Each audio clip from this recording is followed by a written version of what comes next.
distinguished guests,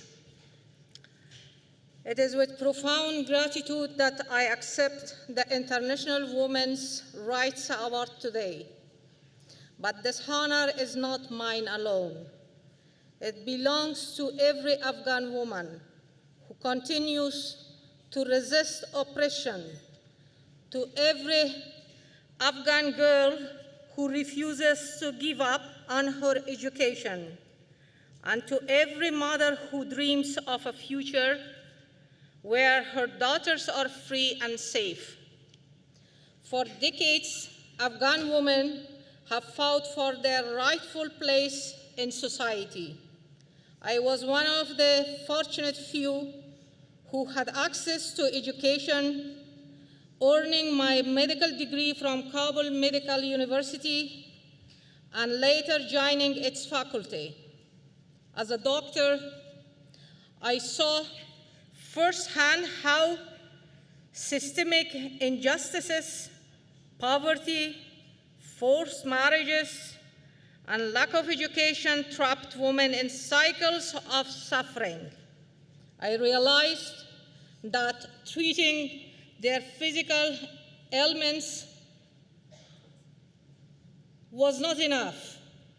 Their struggles were rooted in policies designed to silence them, to erase them, and so I turned to advocacy. But the Taliban's rise in late 90s sought to undo everything we had worked for. They stripped women of their rights, banned them from education and employment, and imposed a regime of fear. I lost my position at the university, yet I refused to be silent. I fought for women's rights to work and education, and for that I was imprisoned by the Taliban leadership.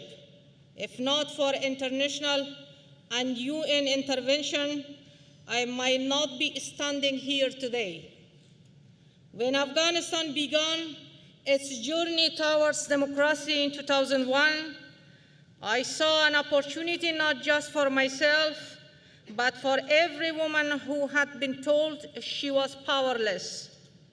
In 2002, I became the first woman in Afghanistan's history to run for the presidency. Many dismissed the idea of a woman leading the country, but I persisted. My campaign was not just about winning an election.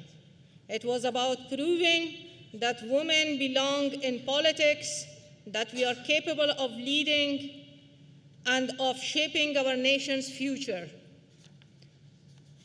Though I did not win the presidency, our fight was not in vain.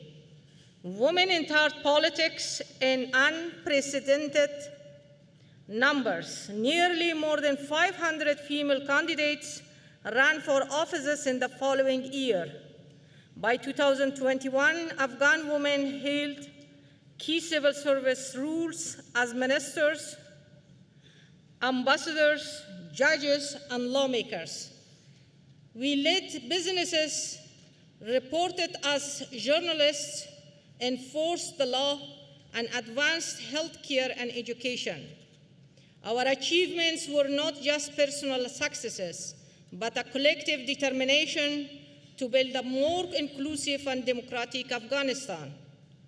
We were building a nation where women were not just participants, but decision makers.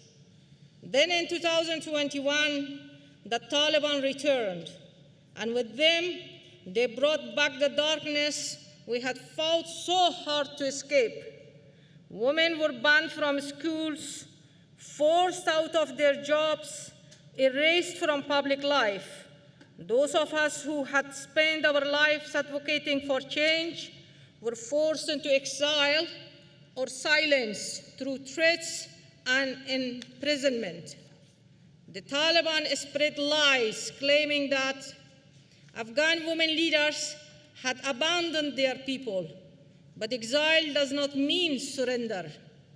We are still fighting We will always fight because Afghan women make up half of our nation, and we demand a future where women are not merely survivors, but leaders, where girls can walk into classrooms without fear, where no one is forced into silence because of their gender. This award is not just a recognition of past efforts. It is a call to continue, a reminder that our work is far from over. And I promise you, I am ready to return to my beloved country, Afghanistan, the moment it is safe. I will continue to fight for democracy, for justice, for the dignity of every Afghan woman, because we will not be erased, we will not be silenced, and we will never stop fighting for the future we deserve.